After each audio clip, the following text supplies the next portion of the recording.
जिंदगी में अक्सर ऐसा वक्त आता है जब इंसान अपने आप से सवाल करता है कि वो किस तरफ जा रहा है। सुबह उठना, काम पर जाना, जिम्मेदारियां निभाना, ये सब रूटीन का हिस्सा बन जाता है, लेकिन दिल में एक सुकून की तलाश रहती है। स्टीवन कॉवी की किताब the 7 habits of highly effective people इंसान को ये समझने में मदद करती है कि कामयाबी सिर्फ बाहरी अचीवमेंट से नहीं, बल्कि अंदरूनी तब्दीली से मिलती है।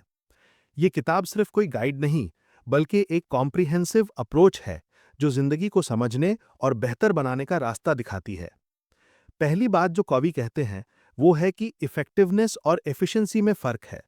एफिशिएंसी मतलब काम को जल्दी और एफिशिएंटली करना, लेकिन इफेक्टिवनेस का मतलब है सही काम करना।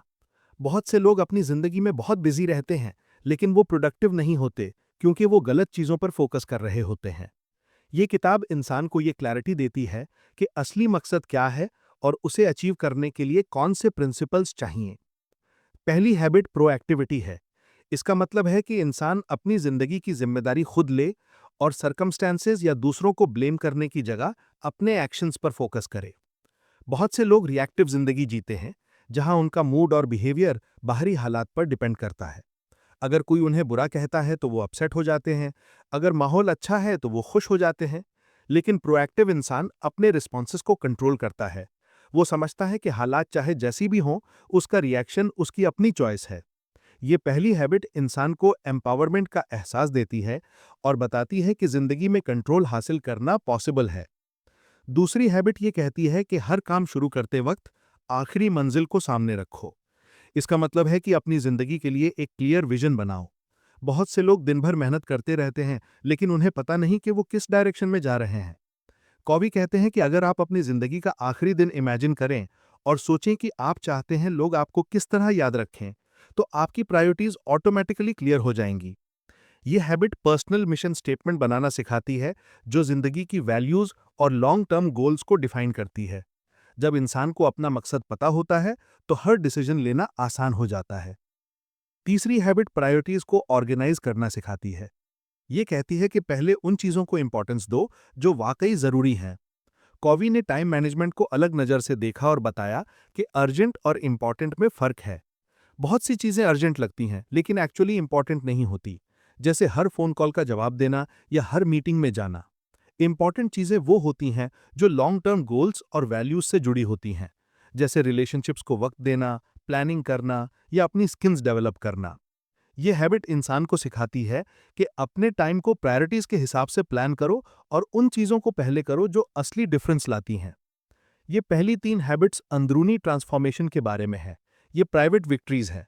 जब इंसान अपने आप को बेहतर बना लेता है, तब वो दूसरों के साथ बेहतर रिश्ते बनाने के काबिल होता है।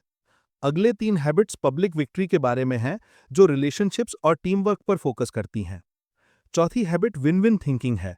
ये कहती है कि जिंदगी को जीरो सम गेम की तरह मत देखो, जहां एक की जीत मतलब दूसरे की हार, बल्कि ऐसे सॉल्यूशंस ढूंढो जहां सबकी जरूरतें पूरी हों।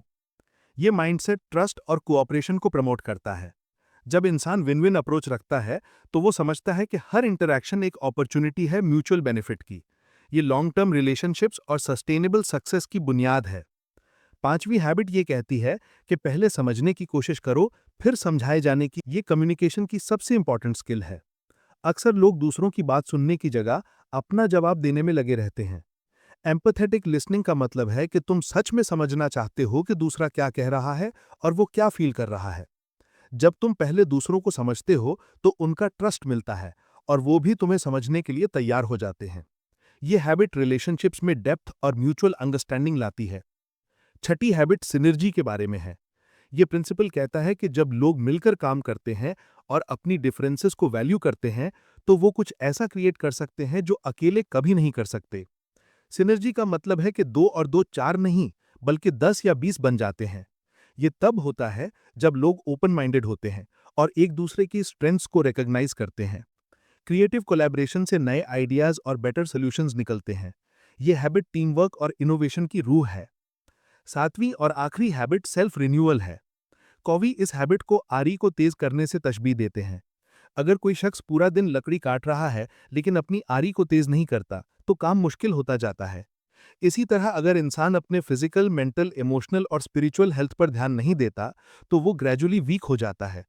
ये हैबिट कहती है कि अपने लिए वक्त निकालो, एक्सरसाइज करो, किताबें पढ़ो, मेडिटेशन या प्रेयर करो और क्वालिटी टाइम अपने लव्ड वंस के साथ गुजारो। सेल्फ केयर सेल्फिशनेस नहीं, बल्कि ज़रूरत है, क्योंकि जब तुम खुद स्ट्रांग और बैलेंस्ड हो, तो तुम दूसरों को भी बेहतर सपोर्ट कर सकते हो। ये सातों हैबिट्स एक दूसरे से जुड़ी हुई हैं और एक प्रोग्रेसिव जर्नी बनाती हैं। पहले इंसान अपने आप को बेहतर बनाता है, फिर वो दूसरों के साथ हेल्दी रिलेशनशिप्स बनाता है और कंटिन्यूस इंप्रूवमेंट का साइकिल चलता रहता है। कॉवी की ये अप्रोच सिर्फ टेम्परेरी फिक्सेस नहीं, बल्कि फंडामेंटल कैरेक्टर डेवलपमेंट पर फोकस करती है। वो कहते हैं कि क्विक फिक्सेस काम नहीं करती। असली तब्दीली इनसाइड आउट होती है, जब इंसान अपनी कोर वैल्यूज और प्रिंसिपल्स को स्ट्रेंथन करता है। किताब ये भी एम्फसाइज करती है कि ये हैबिट्स नेचुरल लॉज हैं जो यूनिवर्सल और टाइमलेस हैं। ये किसी स्पेसिफिक कल्चर या टाइम पीरियड से रिलेटेड नहीं, बल्कि इंसानी नेचर की डीपर अंडरस्टैंडिंग पर बेस्ड हैं। जब इंसान इन प्रिंसिपल्स के साथ अलाइन होता है, तो जिंदगी में नेचुरली बैलेंस और सक्सेस आती है। ये अप्रोच शॉर्ट टर्म टैक्टिक्स से बिल्कुल अलग है। ये लॉन्ग टर्म सस्टेनेबल ग्रोथ की बात करता है। एक और इम्पॉर्टेंट कॉन्सेप्ट जो कॉवी पेश करते हैं, वो है सर्कल ऑफ इन्फ्लुएंस और सर्कल ऑफ कंसर्न का। सर्कल ऑफ कंसर्न में वो सब चीज़ें आती हैं जिनकी हमें फिक्र है, लेकिन जिन पर हमारा कंट्रोल नहीं है, जैसे पॉलिटिक्स या वेदर। सर्कल ऑफ इन्फ्लुएंस में वो चीज़ें हैं जिन पर हम असरअंदाज हो सकते हैं। प्रोएक्टिव लोग अपनी एनर्जी सर्कल ऑफ इन्फ्लुएंस में लगाते हैं, जिससे ये सर्कल बड़ा होता जाता है। रिएक्टिव लोग सर्कल ऑफ कंसर्न पर फोकस करते हैं, जो उन्हें पावरलेस फील कराता है। ये किताब का एक और एसेंशियल मैसेज ये है कि पैराडाइम शिफ्ट्स की ज़रूरत है। पैराडाइम वो लेंस है जिससे हम दुनिया को देखते हैं। अगर हम अपने पैराडाइम्स को चैलेंज करें और नए पर्सपेक्टिव्स एक्सेप्ट करें, तो हमारी अंडरस्टैंडिंग और बिहेवियर दोनों चेंज हो जाते हैं। कॉवी कहते हैं कि इंसान को अपने अजम्पशंस क्वेश्चन करने चाहिए और खुले दिल से नए आइडियाज़ को एक्सप्लोर करना चाहिए।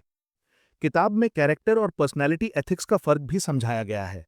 Personality ethics surface level techniques पर फोकस करता है, जैसे पब्लिक स्पीकिंग स्किल्स या पॉजिटिव एटीट्यूड, जबकि कैरेक्टर एथिक्स फंडामेंटल ट्रेट्स पर फोकस करता है, जैसे इंटेग्रिटी, ह्यूमिलिटी और करेज।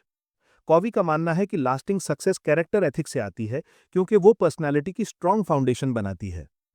इमोशनल बैंक अकाउंट एक पावरफुल मेटाफर है, जो कॉवी रिलेशनशिप्स एक्सप्लेन करने के लिए यूज करते हैं। जब हम दूसरों के साथ ट्रस्ट बिल्ड करते हैं, कमिटमेंट्स निभाते हैं और काइंडनेस दिखाते हैं, तो हम इमोशनल बैंक अकाउंट में डिपॉजिट कर रहे होते हैं। जब हम प्रॉमिसेस तोड़ते हैं या डिसरिस्पेक्ट दिखाते हैं, तो हम विड्रॉल कर रहे होते हैं। हेल्दी रिलेशनशिप्स के लिए पॉजिटिव बैलेंस जरूरी है। ये 7 हैबिट्स एक कॉम्प्रिहेंसिव फ्रेमवर्क प्रोवाइड करती हैं जो जिंदगी के हर पहलू को कवर करती है: पर्सनल ग्रोथ, रिलेशनशिप्स, वर्क और ओवरऑल वेलबींग। ये कोई मैजिक फॉर्मूला नहीं है, बल्कि प्रिंसिपल्स बेस्ड अप्रोच है जो कंसिस्टेंट एफर्ट और प्रैक्टिस मांगती है। कॉवी का मैसेज का कोर ये है कि इंसान को अपनी हैबिट्स कॉन्शियस तौर पर चूज करनी चाहिए, क्योंकि ये हैबिट्स ही उसकी डेस्टिनी डिटरमाइन करती हैं। किताब का आखिरी पैगाम यह है कि इफेक्टिवनेस एक जर्नी है, डेस्टिनेशन नहीं। कंटिन्यूस इंप्रूवमेंट और लर्निंग का प्रोसेस चलता रहता है। हर दिन नए चैलेंजेस और अपॉर्चुनिटीज आते हैं जिनसे सीखना होता है। जब इंसान इन प्रिंसिपल्स को अपनी जिंदगी में इंप्लीमेंट करता है, तो वो ना सिर्फ खुद बेहतर बनता है, बल्कि दूसरों के लिए भी पॉजिटिव इन्फ्लुएंस बनता है। ये हैबिट्स एक लेगेसी क्रिएट करती हैं जो जनरेशंस तक ट्रांसफर होती रहती हैं।